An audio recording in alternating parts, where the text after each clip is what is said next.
حضور علیہ السلام سے حرم کی جانب جا رہے ہیں۔ کوہ صفا کے قریب عبداللہ ابن جدعان کا گھر ہے۔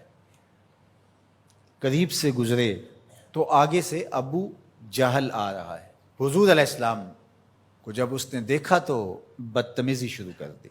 وہ الجھتا چلا جا رہا ہے، حتیٰ کہ اس نے ایک نوکیلا پتھر پکڑ کے حضور کو زخمی کر دیا اور آقا کے نازک بدن سے خون بہنے لگا۔ حکم جہاد نہیں آیا، اللہ کی مشیت ہے۔ حضور علیہ السلام وہاں سے سین حرم میں پہنچے، آب زمزم سے اپنے زخم دھوئے اور اللہ کے حضور سجدہ ریز ہو گئے۔ مالک تیرے رنگ، یاری تیری سونا پر ازمیشاں تیریاں اگ، سونا پرکھیا جامدہ ہے نال اگاں دے لگ۔ حضور کے چچا حمزہ بن عبد المطلب ابھی اسلام نہیں لائے تھے، شکار کرنے گئے ہوئے تھے۔ یہ جب شکار کر کے آتے تو بڑے اترا کے چل رہے ہوتے، تو دو لونڈیاں آپس میں بات کر رہی تھی کہ اگر اس کو پتہ ہوتا نا کہ اس کے بھتیجے کے ساتھ آج عمر بن حشام نے کیا سلوک کیا ہے تو آج اس کی یہ چال نہ ہوتی۔ تو حمزہ بن عبد المطلب کے کان میں یہ بات پڑ گئی، اللہ اکبر، رک گئے۔ وہ جو فاخرانہ چال تھی تبدیل ہو گئی۔ تجسس سے پوچھتے ہیں کیا ہوا، انہوں نے ساری کہانی سنائی، بس غصے میں آ گئے۔ کمان ہاتھ میں پکڑی تھی، اسی طرح سیدھا سین حرم میں پہنچے۔ صنادید قریش نشستیں جمائے بیٹھے تھے، ابو جہل بھی اپنے چیلے چانٹوں کے ساتھ ایک نشست پہ براجمان تھا۔ کمان کو زور سے اس کے سر پہ مارا اور کہا کیا تو نے محمد کو لاوارث سمجھ لیا ہے صلی اللہ علیہ وسلم۔ خیر ابو جہل کا سر پھٹ گیا، اس کے چیلے چانٹے اٹھے، لیکن بڑا کائیں شخص تھا ابو جہل۔ اس نے کہا کہ یہ اس وقت تو تنہا ہے، لیکن اگر سلسلہ چھڑ گیا تو بنو ہاشم بھی آ جائیں گے اور میں نے بہت سری زیادتی کی ہے۔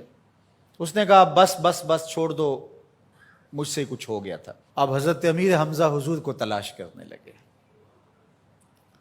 اور حضور سین حرم میں سر جھکائے سجدہ ریز تھے، اور یہ جا کے پاس کھڑے ہو گئے، یا ابن اخی، اے میرے بھائی کے بیٹے۔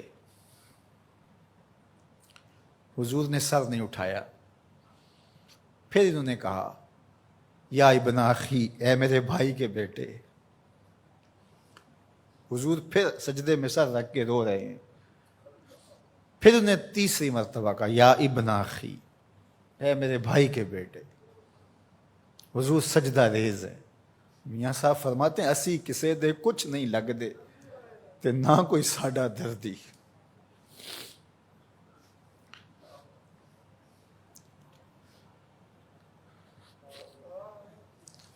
خیر حضور نے سر انور اٹھایا تو کہا بھتیجے تو خوش ہو جا، میں تیرا بدلہ لے آیا ہوں۔ حضور نے بڑی بے نیازی سے کہا کہ چچا مجھے کوئی خوشی نہیں ہوئی۔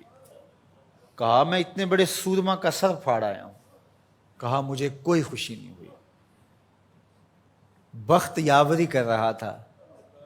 دوسرا جملہ کہا تم کیسے خوش ہو گئے؟ کہا جس رب کو میں مانتا ہوں اس کو تم بھی مان لو، یہ میری خوشی کا سامان ہے، اگر مجھے یہ دے سکتے ہو تو کہا پھر دیر نہ کیجئے، ابھی اپنی غلامی میں شامل کر لیجئے۔ یہ ہوتی ہے اپنے مشن کے ساتھ وابستگی۔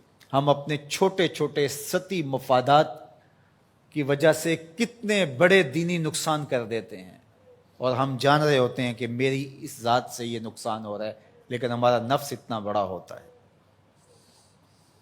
لیکن یہاں مشن کے ساتھ وابستگی دیکھیے۔ وہ کہتے ہیں کہ بھتیجے بتاؤ تم کیسے راضی ہوتے ہو؟ تو جو حضور بولتے ابو جہل کے ٹکڑے ٹکڑے ہو چکے ہوتے چند لمحوں کے بعد، لیکن کہا نہیں، میں اس سے راضی ہوتا ہوں کہ جس رب کو میں مانتا ہوں وہ اس کو تو مان لے.